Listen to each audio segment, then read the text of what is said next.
कि मरने के बाद मुर्दा अपने घर वालों को कितने साल तक याद करता रहता है और रोता रहता है। हमारी आपसे रिक्वेस्ट है कि इस हकीकत को जानने के लिए इस वीडियो को आखिर तक जरूर देखिएगा। मेरे दोस्तों, हम में से हर एक ये जानता है कि ये दुनिया की जिंदगी बस थोड़ी सी है।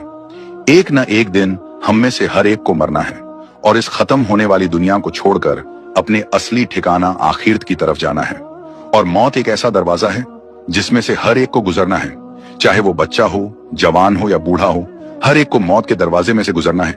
जिस तरह के अल्लाह तबारक व तआला कुरान पाक में इरशाद फरमाता है, कुल्लू नफ्सीन जायक़तुल मौत, कि हर जानदार को मौत का मजा चखना है। यानी हर वो चीज जिसके अंदर जान है उसको एक ना एक दिन मरना है।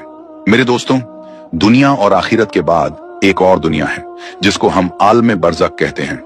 मरने के बाद और कयामत से पहले तमाम जिन्हों इंसान की रूहों को अपने अमाल के हिसाब से इसमें रहना होता है। और रूह कहीं भी हो, जिस्म के साथ उसका कनेक्शन रहता है। कब्र पर आने वालों को वो पहचानती है। और ये कहना कि फलां की रूह फलां के अंदर चली गई या इसने दोबारा जन्म लिया, ये अकीदा कुरान सुन्नत के खिलाफ है। हदीस शरीफ में आता है कि जब मुसलमान मरता है तो उसके रास्ते खोल दिए जाते हैं कि जहां चाहे वो चला जाए। और हजरत सईद बिन मुसैयब रदियल्लाहु ताला अन्हो से मरवी है कि हजरत सलमान फारसी अब्दुल्लाह बिन सलाम रदियल्लाहु ताला अन्हो जब हम आपस में मिले तो एक दूसरे से कहा कि अगर हम तीनों में से पहले कोई इंतकाल करता है तो बताना कि मौत के बाद उसके साथ क्या मामला हुआ। कहा, क्या जिंदे और मुर्दा भी मिलते हैं? तो फरमाया, हाँ, मुसलमान की रूह जन्नत में होती है और वो अपनी मर्जी से जहां चाहे जा सकती है। मेरे दोस्तों, अब सवाल ये है कि क्या मरने के बाद मुर्दे अपने घर वालों को याद करते हैं?